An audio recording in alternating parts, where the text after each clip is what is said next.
All right, guys. Welcome everybody to another edition of Convos with Bishop, special edition, men's mental with Bishop. I am here in the beautiful Paddle X in downtown Miami.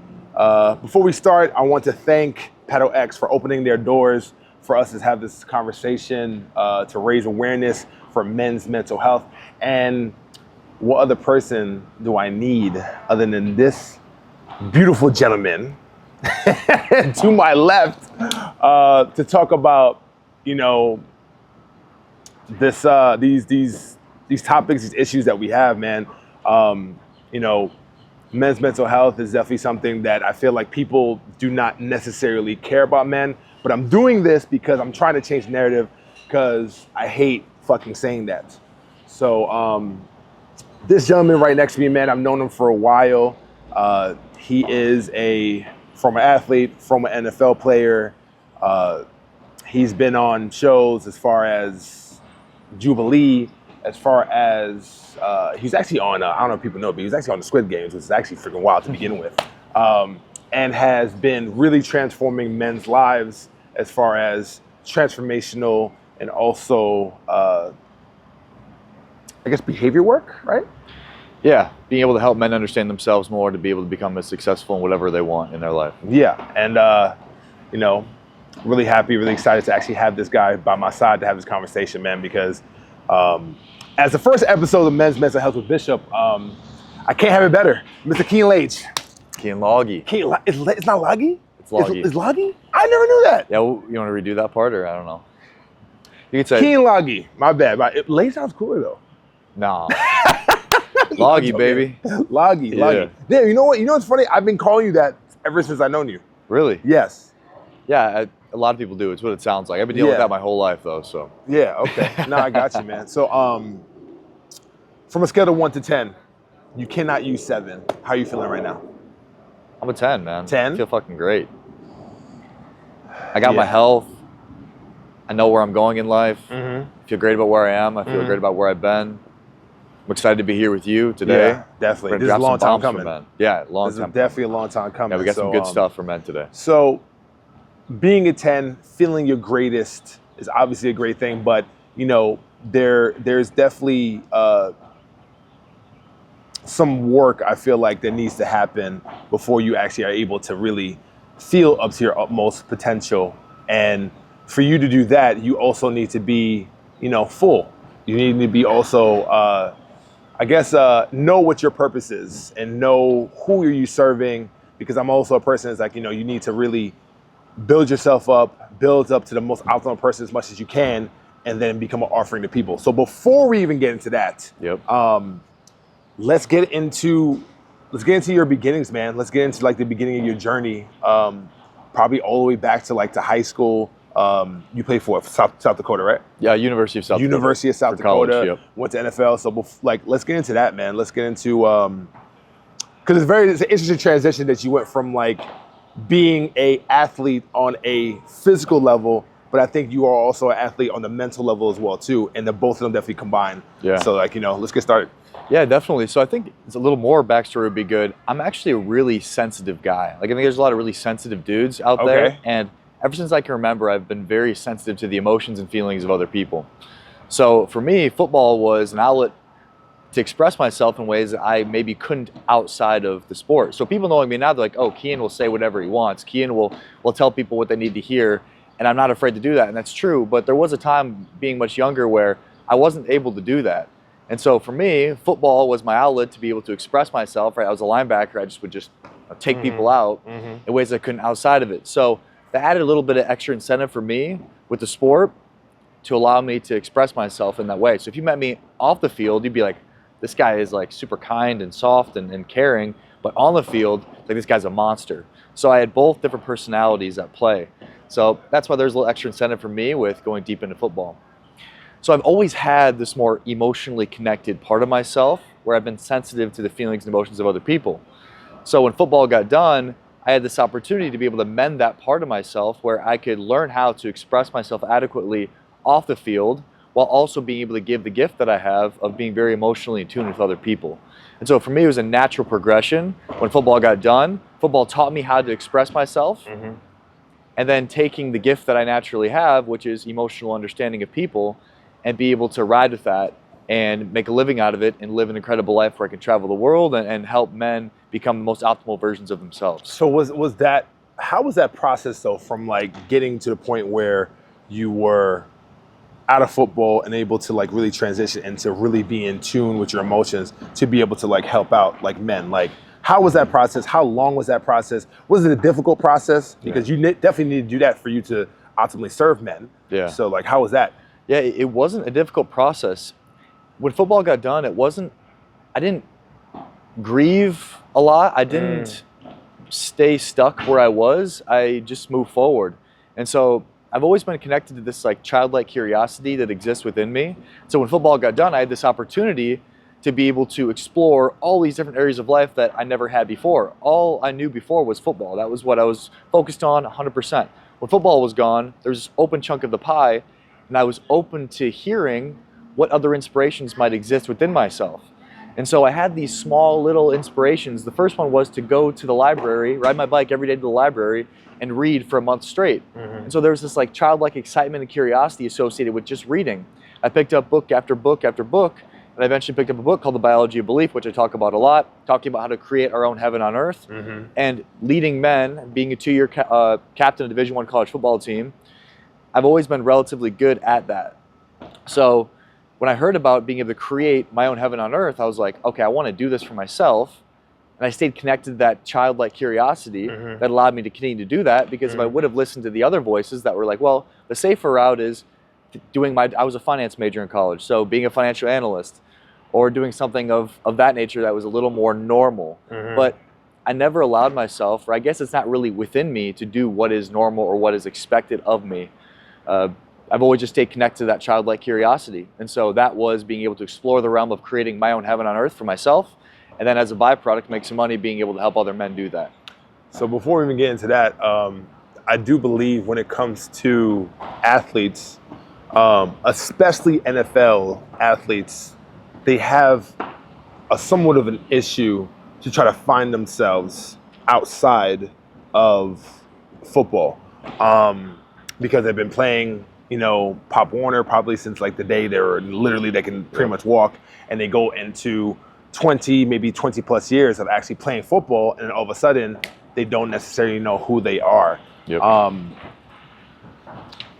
Like, why do you think is that? Why do you think is that? Like, why do you think a lot of like NFL athletes especially have trouble finding themselves? I think the majority of people lack a certain level of conscious awareness of themselves. And so I think it's natural for humans to attach to identities, to be able to give ourselves a certain sense of certainty and security, to be able to feel okay about ourselves. I think it's just unconscious human behavior is attaching to identities. And so when you're very young, and a lot of these guys get to the NFL, they've been groomed to be NFL athletes, so they want to take care of their families. That's their way out of bad situations. So naturally, the more that's at stake, or the more that football is a priority for them in their minds at a deep subconscious level, the more they'll identify with it. And so the great part about that is that it can push them to go after something at a really high level. But the bad part is that once that thing is done, then all of that identification that they found in that thing will crumble their world because they no longer have it. So it can be a powerful thing, identifying with something, but then if you're not aware, then if you identify with it too much, then you can lose yourself when it's gone. And so I've always had a certain level of conscious awareness of that concept, to where I went fully after playing football at the highest level, but I never fully allowed it to define me as a person. I've always had a certain level of awareness where I just haven't done that. So the key is being able to fully go after something without identifying with it to where we're overly attached to it. Okay, so, but can that happen though? Like, can you do that? Absolutely. Like going after something without being fully attached to it? Yes. Okay, how? 100%. It takes, I naturally, it's weird. I think I naturally have this. Okay. But it's a way of, it's an awareness. It's like, I know that this is planted on my heart, so I'm going to go after it. But also at the same time, knowing that it doesn't really matter. Wait. Okay. What do you mean it doesn't matter? Like, nothing matters. Keyen, nothing matters? I truly believe nothing matters. Like everything is fake? I don't want to say everything is fake, Okay. but I think we as humans conjure up meaning and identity and faith to be able to somehow explain our existence, to give ourselves permission to feel good or feel okay about life. Because if everybody thought that nothing mattered, then the world could be a very bleak place for a lot of people. I think not many people can actually have that awareness and understanding with still being able to feel good about where they are. So that's why I think we have a certain level of religion. That's why we have a certain level of safety and identity, because it helps us feel good about now. That's why we find a sense of purpose, because that's just what we do to be able to feel good now. So there's things that we do as humans to optimize our life or to make ourselves feel good. Just because we do those things doesn't mean they mean anything. So there's awareness that we do these things as humans to be able to make our existence as good as possible. But just because we do that doesn't mean it actually matters in the grand scheme of everything. Yeah. No, I'm trying. Are you following? I am. I'm trying to be real. This is a very. This is really deep shit. Yeah, for real. This We're is fucking going in this morning. But this is at the centerpiece of my thinking patterns. Yeah. Right. So if it really doesn't matter, then there's a level of I can. If you squeeze the frog too tight, you're going to squeeze the eyeballs out of the frog. That's what happens with people in relationships. They do in jobs. They care so much that they end up having that thing fall or dissipate or not work out that they really wanted. So if you can come to an awareness that really nothing matters, but what I do as a human is go after things, then it can take a little bit of the strain away where you're not squeezing the eyeballs out of the frog, and you can let the frog kind of manage your expectations to begin with, right? Does it or no? Somewhat. Having that mentality. Somewhat. I don't know if I'm necessarily thinking about not being fully identified with what I do. I just have an awareness that exists above it that allows me to not attach to it. It's odd. Okay. So before we even went a little bit of a rabbit hole, that's fine. Oh yeah. Good. We'll take people down the rabbit hole. Yeah. That's the centerpiece, I think, of what it is, or why most men are so fucked today, is because they don't KYA. They don't know your avatar. They don't know their own avatar. They don't understand why they are the way they are. They don't understand why they think the way that they do. Right? Things that we've spoken about. Yeah. We've gone deep into you understanding why you do certain things, why you think certain ways. If you don't know why you are the way you are, you can't come to a place where you're moving towards what you want. I know it feels a little regressive. It may feel a little redundant, but it's a very important part of the process in being able to get what you want as a man, is deconstructing yourself first, or even in the process of you getting what you want, deconstructing yourself, constantly questioning why you think the way you do and why you are the way you are. And the really hard part about society right now with life as a man is that we're exposed to more influence than we ever have been. So before, men were only exposed to their community, they're exposed to their family. So that's why they thought the way that they did was because of their immediate community and immediate family. But now I'm exposed to the world.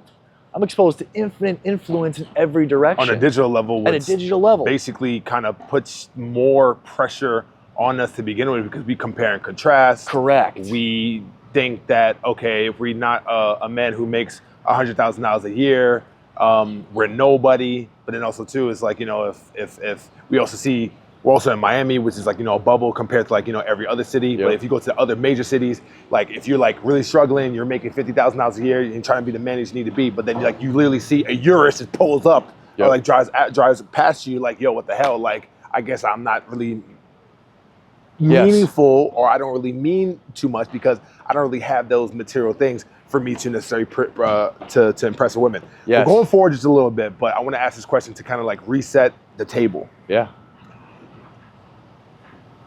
The current state of mental health and for men. Yeah. What are your thoughts? The current state right now. I think men are very confused because life has become so easy.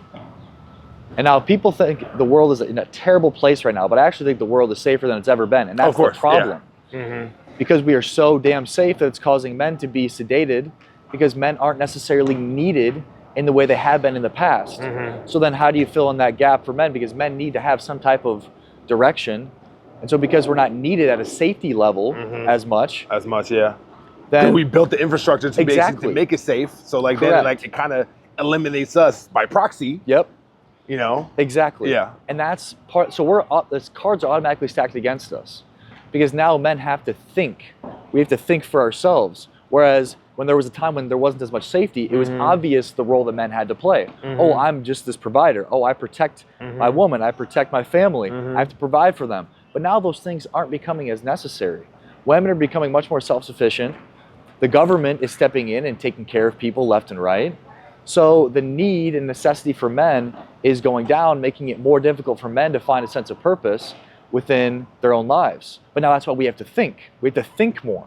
We have to be able to know ourselves at a deeper level, to be able to establish some type of greater purpose, even though it might not matter. Yeah. Well, but it's because it's just what we do as humans. We have to find a sense of mental stability. And evolution at the end of the day. Yeah, we have to be able to learn how to think. Yeah. We have to think about what's happening in the world and be able to understand, know your avatar, know who you are, why you are the way that you are, so you can understand your gifts, so you can understand things that you're good at, so you can find a greater sense of purpose outside of the traditional routes of what purpose is for men, 30, 40 years ago. Yeah. Times have changed. We can't. So because times have changed, I've heard this notion from 50 Cent actually, that depression is a luxury.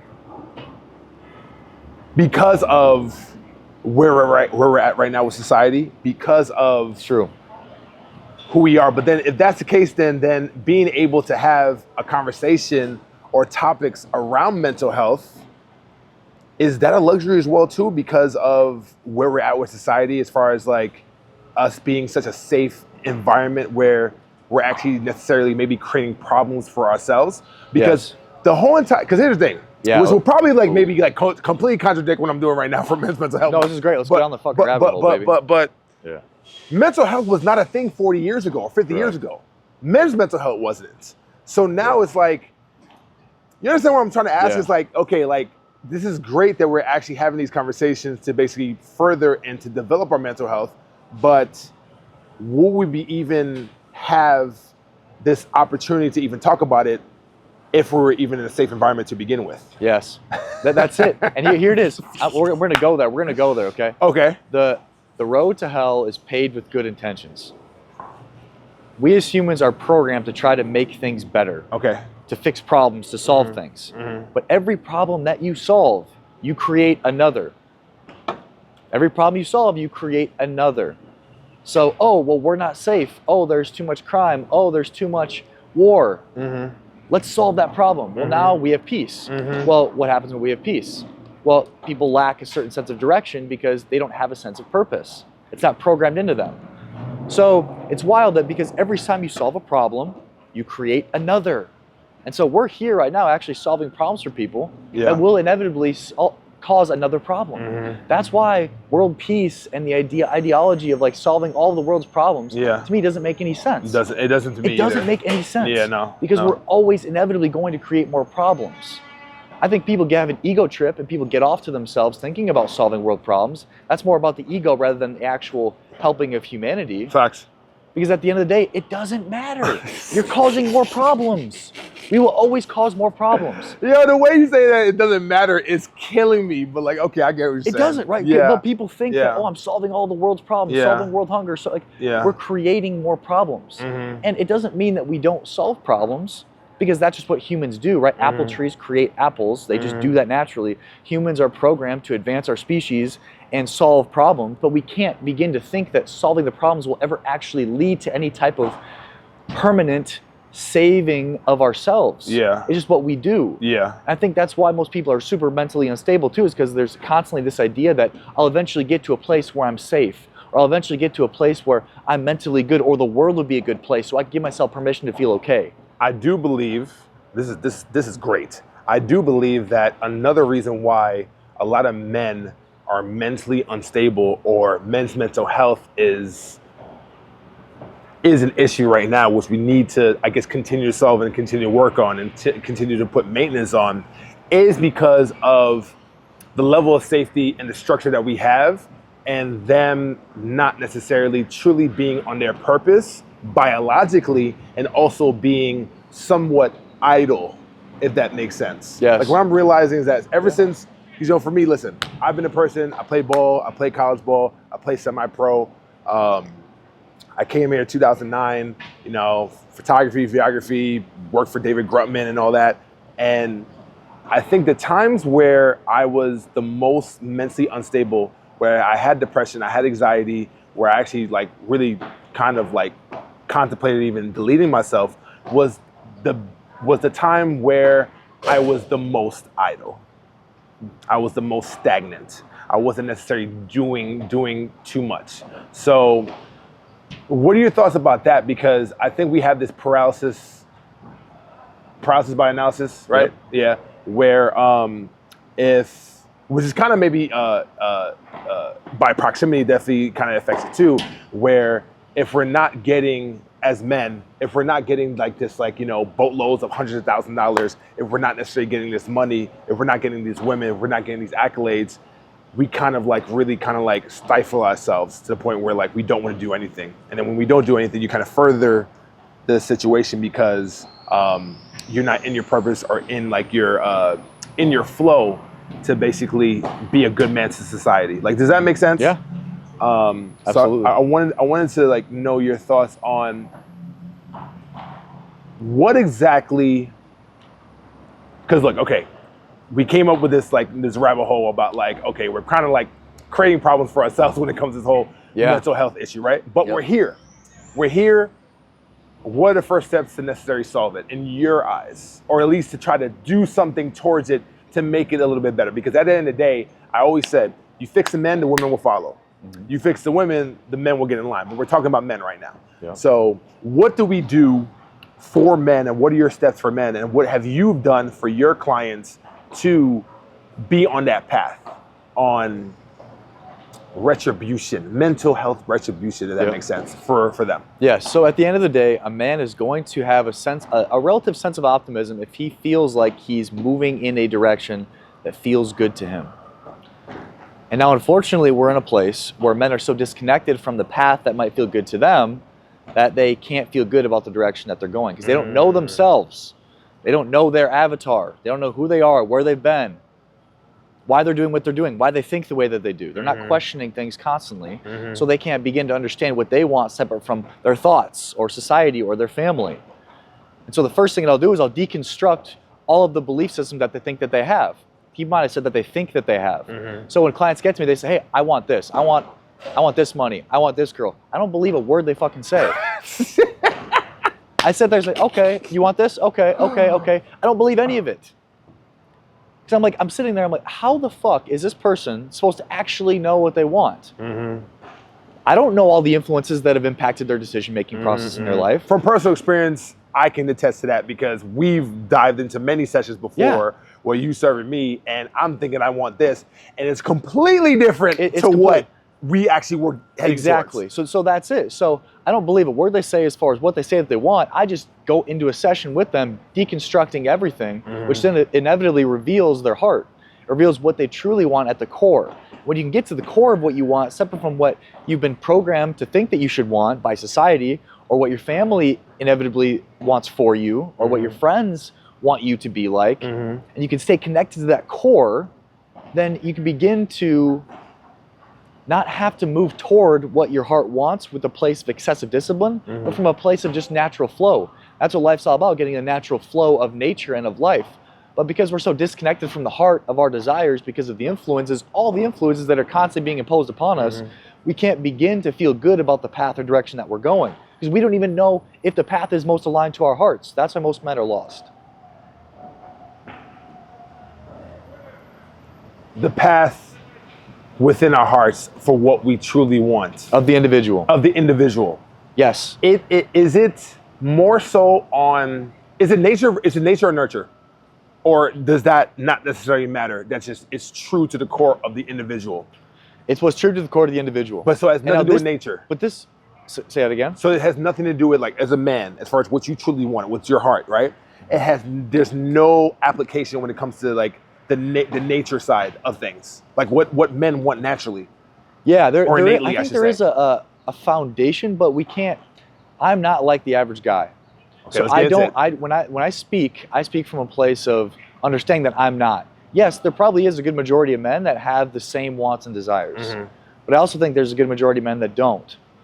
So I think that's what, the Andrew Tate squad they represent is the guys that have been taught to want one thing, but really they might want something else. So they're exposing people to other thoughts and belief systems. Now, just because they want multiple women in their lives doesn't mean, and a guy tries that and he finds that he doesn't want that, doesn't mean he should try to go get that. But what they're doing is they're exposing men to other thinking patterns outside of what they've always known. So it's really good. But I would say a good majority of men, they want to have a woman that they can feel like they're protecting and taking care of. They probably want a kid or two to be able to help grow their heritage or their bloodline. They probably want to be in a job that they feel like they're part of a bigger whole, where they feel like they're contributing to a greater sense of purpose outside of just themselves. They want to have some type of a good relationship with a creator that exists beyond them, whether that's Christianity or Buddhism or Hinduism or Muslim, whatever it is. So I would say the good majority of men have those by nature desires, but they're revealed through allowing yourself to question all the thoughts that you have and the things that you're doing in your life over time. But it's crazy because 40 years ago, I wouldn't be talking about the individual, because what mattered more was survival amongst the whole. Now we live in a time where we have to go deeper into the core of who we are because of the freedoms that we have. Well, you think that's the problem that we have as men, that we don't necessarily just focus? 'Cause I do believe that we're in the biggest state of individualism we've been in society because of the safety. Because of the safety. So, since we're here, you mentioned something on your story where when men, I'm paraphrasing here, but when men find themselves and they find a stride and they find money, they tend to have difficulty finding men, I guess, after the process versus during, because when they find men after, I guess, their financial stride, they find men that maybe would want to kind of take advantage of them, or maybe not necessarily. Do you understand where I'm going absolutely. at? The importance of men establishing strong relationships with other men in the process of becoming what they want. Let's get into that. Yeah. Because so I struggle with this because, and this is definitely like related to mental health, because I do believe if you don't have a purpose, if you don't have some type of social status, if you don't have some type of value that you're able to bring to a man, I think that you're low-key useless. But then also too, it's like when you try to find that, right, and you build that, and then you try to bring that to men, or you try to bring it to society, that's great because you have value, but then do they really care about you as a whole or as a person, or only care about what you have to bring? And I think this is the biggest problem that I have on a mental level, because it's like, I want to be a person, I want to be a man of value, but I don't want to be taken advantage of. So where's the balance on that? Because I think that's not also just applicable to men, that's also applicable to women in the relationships as well. I do believe in the standpoint that like men are not necessarily born with value. I think we find a value. I think masculinity is earned, and also femininity is preserved. But more so on masculinity is like, can you really find fruitful relationships? Can men find fruitful relationships with men and women that are completely detached to who they are, the person, and what they actually bring to the table value-wise? No. Okay. But what each person values is different. So what a person that has an abundance of one thing will value something different than a person that has abundance of something else. If something so I have an abundance of love in my family life, right? I have tons of love. Mom and dad, my grandparents, my aunts and uncles, we have a lot of love. So I don't cling to the first person that loves me. So I won't value someone that's just giving me love as much. It's more that because your cup is already full. Correct. By your family. Correct. With the infinite unconditional love that you already have. Yes. So someone else, though, that comes from a family where they didn't receive a lot of love and there was a lot of hate given to them and they weren't groomed with affection. Or non-love, not necessarily hate, but just like neglect. Yes. Because that's very, very, very Correct. prevalent So in our lives. they might excessively over-prioritize if someone comes in and demonstrates love to them. Yeah. Because they weren't given that. Yeah. So I don't say that to specifically talk about my situation, but to say that if I have an abundance of it, I'll prioritize other things. So whatever that person doesn't have an abundance of in their life, whatever's lacking in their life, naturally they're going to prioritize it more in other people. Yeah. Are you following? I get it. So that's how we find value in other people is, what gap do you fill in the life of mine? Yeah. And it's more from that standpoint. It's not like universal value. I got it. It's what do you have that I don't? I got it. And that's what I'm going to find more value in. What's very interesting, man, is that there's just like this reel that's going around that a lot of people are doing with like women are like kind of like lifting weights and like they're kind of like making fun of men as far as like what are like the things they actually say as far as like trying to get attention. And you know, a lot of women, some women, they hate the simple fact that, you know, basically what I'm saying is that like I know growing up, especially me, I've done this before, but I don't do this no more too, because I'm definitely like, you know, obviously a lot older. A lot of like different things that I would actually say to women because of, I guess, like the lack of love that I would feel as a man is, you ever said it to a woman, like, hey, listen, where's my hug? You ever said that to a woman before? Or you ever heard men actually say that? Yeah. I think that's very, very deep because women kind of put that as like, oh man, like he's just trying to be like manipulative or like, you know, coercive. But a lot of men don't really get love to begin with. Like compared to other women that they get an abundance of love because they get abundance of attention because they are women. Yes.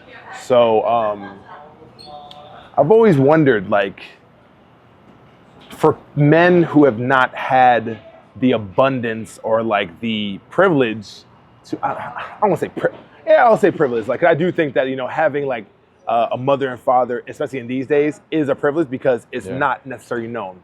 Where do you get, as a man, how do you find that level of love that you can feel within yourself so you don't feel inadequate to other people? Like, where, like how do you heal yourself, or how do you begin the process of healing yourself to fill yourself so you can fill others, other than just Yes. You understand what I'm trying to say, right? If you're going to fill yourself as a man, you have to KYA. You have to know your avatar. You have to know yourself at the deepest level to know what you need. If I don't know what I need as an individual based on my unique life experiences and my individuality of my human, I can't feel good. If I need to exercise and I'm not exercising, I can't feel good. If I need human interaction and I'm not giving myself human interaction, I'm not going to feel good. So we explore, by exploring deeper levels of ourselves and questioning why we think the way that we do and giving ourselves permission to try and do different things, we gain a great understanding of what our avatar needs. So because I know my avatar at a deep level, I know what I need, therefore I find a sense of mental stability within myself. Now I'm constantly assessing that. I'm constantly assessing, hey, what does my avatar need right now? What am I not giving myself? Oh, I'm not feeling great right now. What am I not giving myself? Oh, I haven't interacted with my family in a couple days. Oh, I want to talk to my dad, yeah. And then I'll fill my cup up. So you have to, but I can't get to that level of awareness of myself if I don't understand myself. I think, and we're being taught to be further and further disconnected from ourselves, and not just as men, but as people in general. And I also think that that also plays a part of, like, I think the Red Pill community actually plays a huge part of that, trying to actually give us certain identities versus what you just said. Yeah, but that's what everybody does, because that's a surface level thing. That's that's the low hanging fruit. It's like, well, if I just like be more like this, then that's easy. I can comprehend that.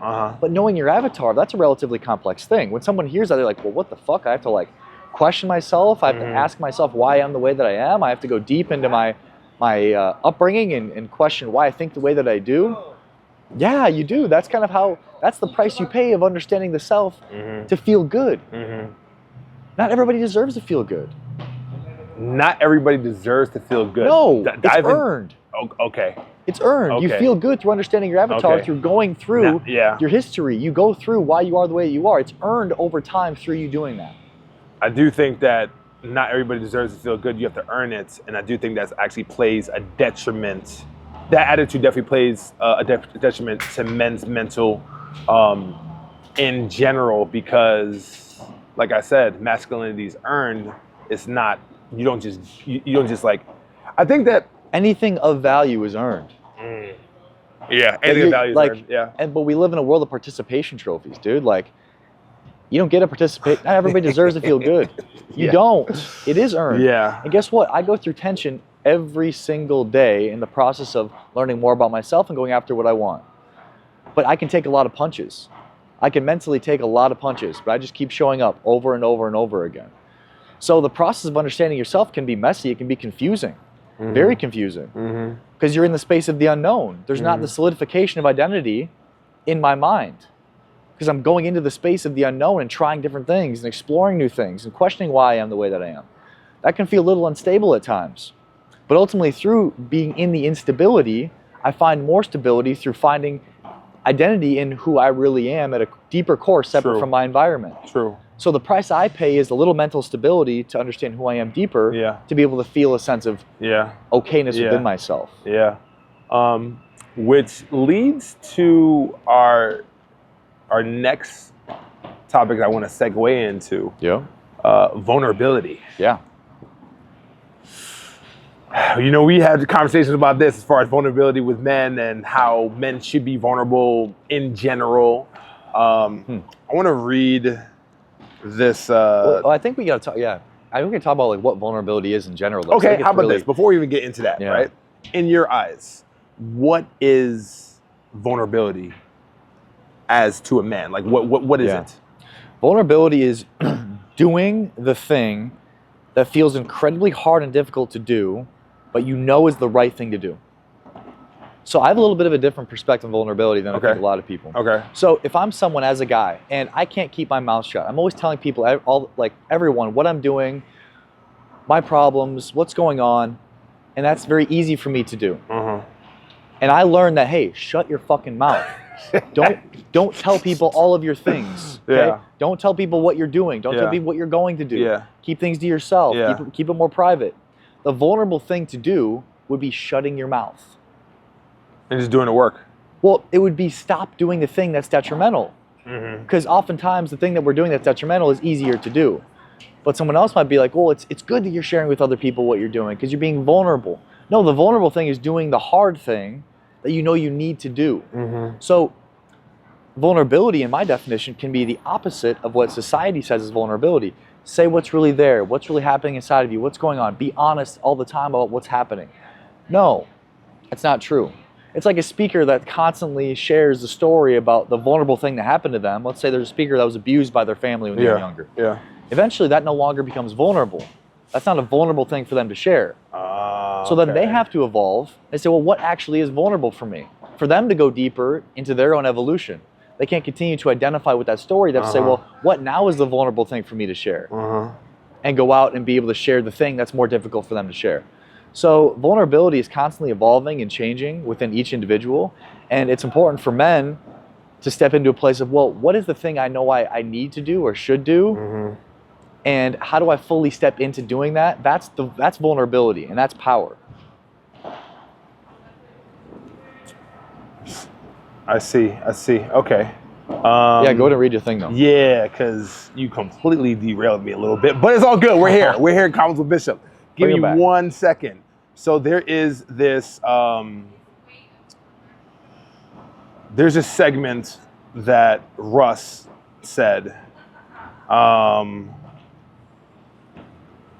that really was very, very telling.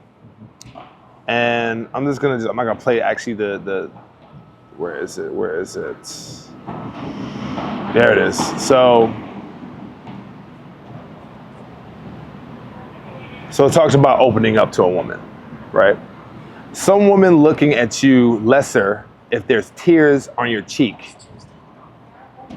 But if there's tears tatted the same girl is a freak.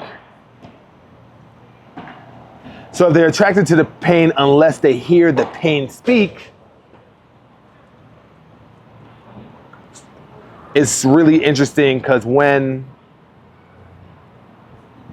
you talk to when pretty much when you talk, so basically what happens is that, I'll just pretty much paraphrase it, where usually a woman, when they see tears on a man, they actually kind of get freaked out or whatever, right? They don't necessarily like that. Versus if you have tears tatted, then it's like more of a turn on because of like necessarily what you go through. But then when you actually open it up to a woman, that's like kind of like what they don't necessarily want. So I do think this is really good for this segment because we need to gear men on how to navigate your emotions and how do you navigate your feelings with a woman, or should you not? You know, what's your thought processes behind that? Know your avatar. If you know your avatar. Here's why though. Okay. Here's why.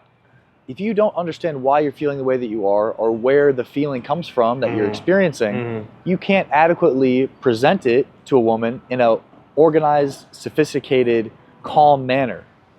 And so what happens to a lot of guys is they become excessively emotional with women in a way that makes them feel unstable, the way the woman feels unstable.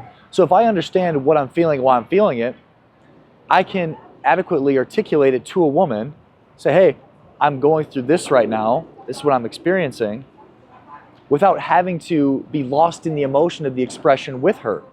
I don't think it's good to emotionally get lost with the woman. I think that leads to a relative amount of unsafety. But yeah, because a woman's usually looking for that guidance emotionally. Like, emotional stability, correct. Yeah, and emotional regulation. But I do not believe in being completely blocked off emotionally from women where you're not able to articulate what's going on. Women have an unbelievable intuition. Intuition. Yeah, they know when there's something going on. They're way more superior social creatures than us. Yeah, because they have to be. They have to be way more tuned in yes. for their own survival. That's a fact. Naturally. Okay? So, but if I'm a guy and I'm like, oh, there's nothing's happening. I'm good. And she knows, but really there is something, then that leads to disconnection in the relationship dynamic. Whereas if I'm able to say, hey, I'm going through this right now. This is what I'm processing through. I'm dealing with it. And you can even talk about it if you want. That's completely different than crying to her about the problem or what's going on. But if I don't understand why I'm thinking or feeling the way that I am, I'll either just like suppress all of it and block any type of connection off, or I'll be excessively emotional and just release it.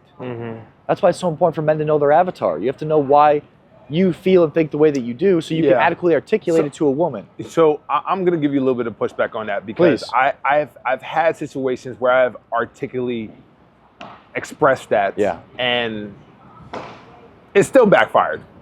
Now, is that more so a representation of me as a person, or that woman just necessarily just wasn't able to handle what I had to give her? Yeah, so that's a very difficult thing because I would say a lot of women are emotionally battered, and so their capacity to be able to hear a man in what's going on within himself isn't very great, or she just doesn't have a desire to feel that or hear that from you. So I would say that it wasn't wrong that you may have did that, because maybe that woman wasn't in the capacity emotionally to be able to receive it, because that's also true. It's not always the man's fault when he expresses where he's at. Facts. So if she expects perfection, then that's not a woman that I really want to be with. I want to be with a woman that has the emotional capacity to be there for me when I have something going on. I know there's a lot of women that have that capacity. But if a woman doesn't have the emotional capacity because she didn't have a certain level of safety at a younger age to be able to have excessive emotional space, because she had to always take care of herself, because she didn't have a good high quality father or a family dynamic that was set up for her. It's a trickle down effect, bro. It's such a domino effect. Then she can't have the emotional capacity to be there for you if things are going on. So yes, it is your responsibility as a man to not just unload emotionally onto a woman and be able to articulate where you're at, but also there is some role with the woman in her capacity to be able to be there emotionally for you. And if she doesn't have a lot of extra emotional space because she's hyper independent because she had to be, and she can't handle that, that's not a woman that you want to be with. So you don't believe, Justin Waller, shout out to Justin Waller, my man. He's always said that a man is supposed to be an emotional rock for a woman, a man is supposed to be a rock for a woman for her emotional ways, for their emotional ways to crash into. Yep. Agreed. You do agree? Yeah. Doesn't that kind of contradict what you just said? Absolutely not. When did I ever say that the man should be unloading his emotions onto the woman?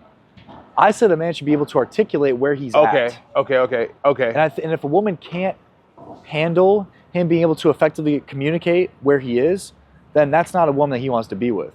I never said a man should unload his emotions onto a woman. Okay, I got you. But this is where deep intimacy comes from. Yeah. Is being able to adequately express where I am at without emotionally identifying with what I'm saying.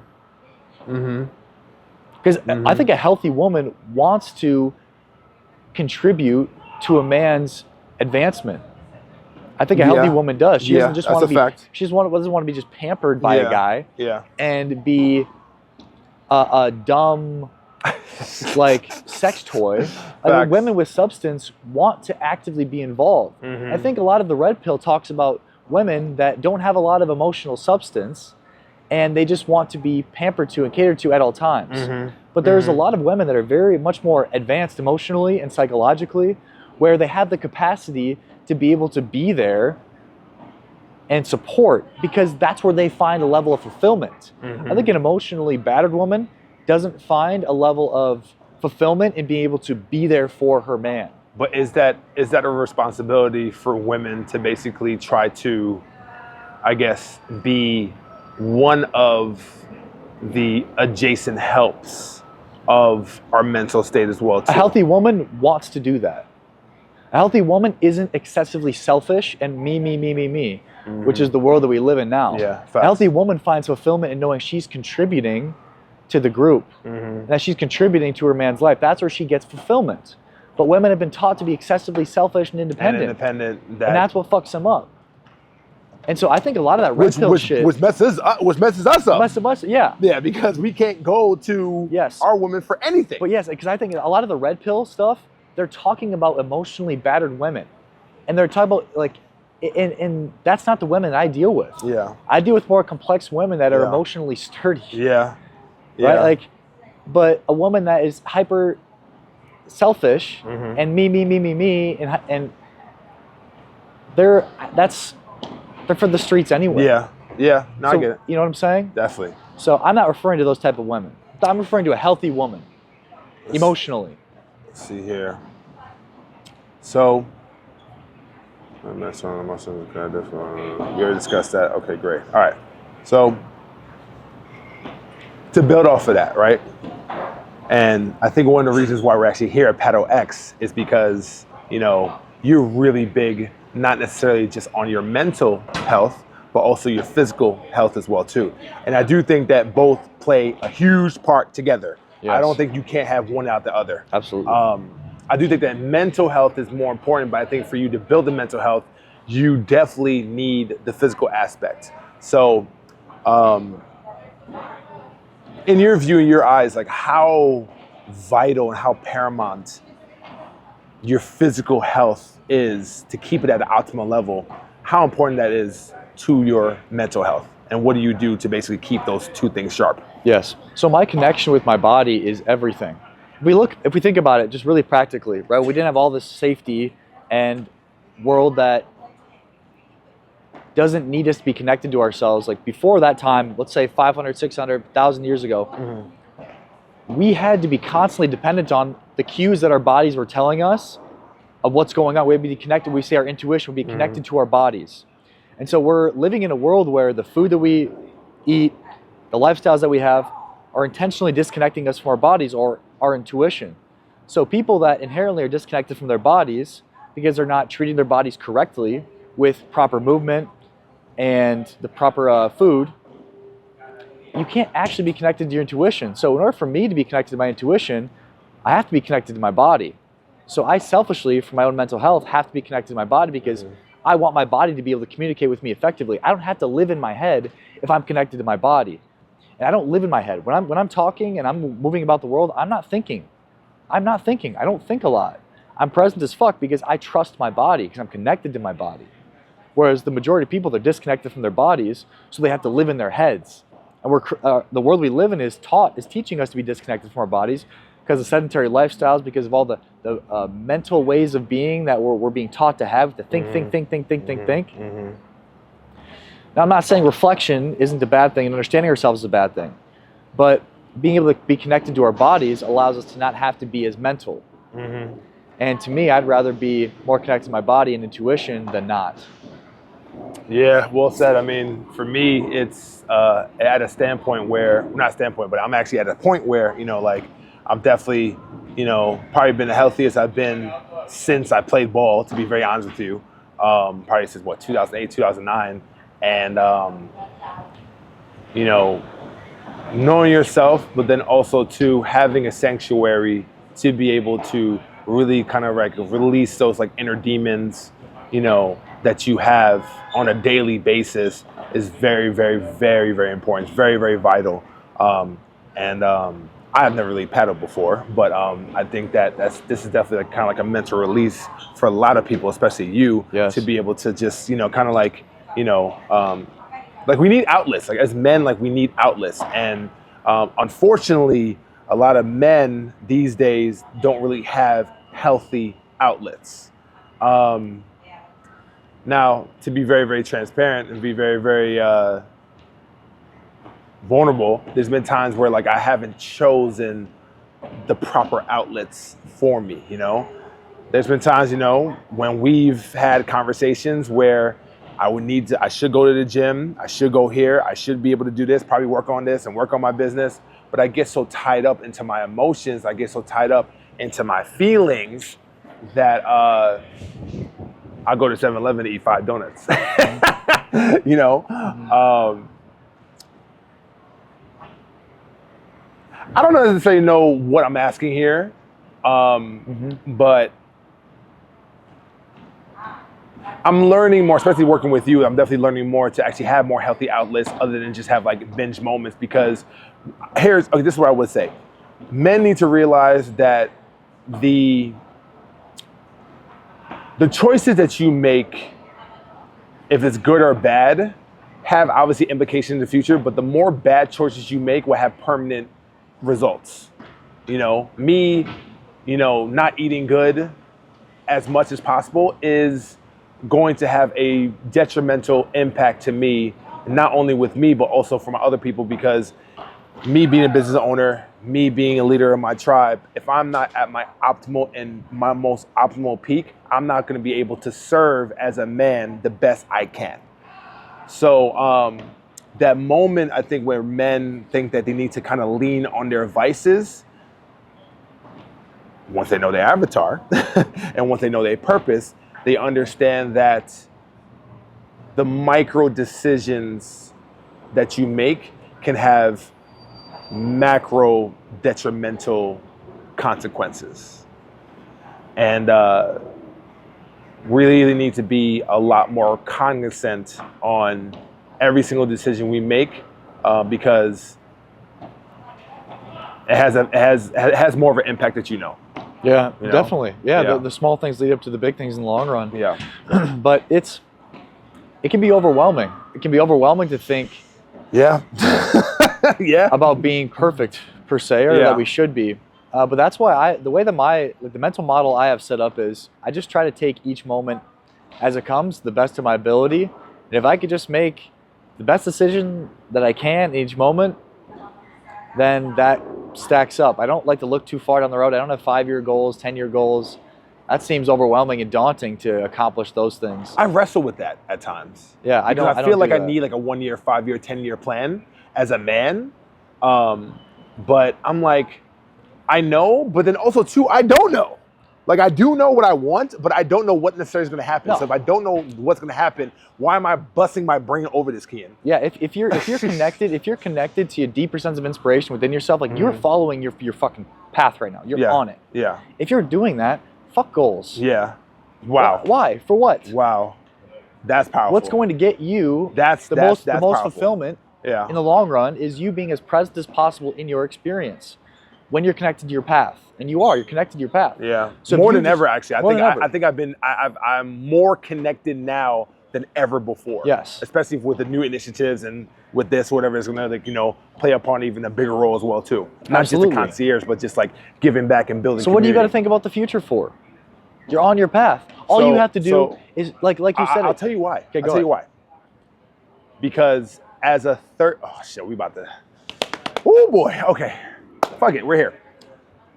As a 37-year-old man. Yeah. That wants kids, that wants a family, there needs to be some type of thought process that you need to have as far as with goals, rather than just letting things, I guess, be, or just being in the present. Because I don't want to get up and freaking 10 years from now being 47 and not having kids and not having a family.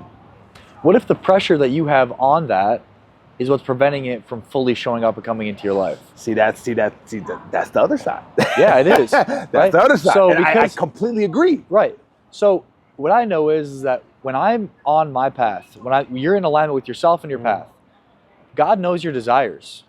God knows your heart. God knows the desire you have for children and to have a woman that you can share your life with.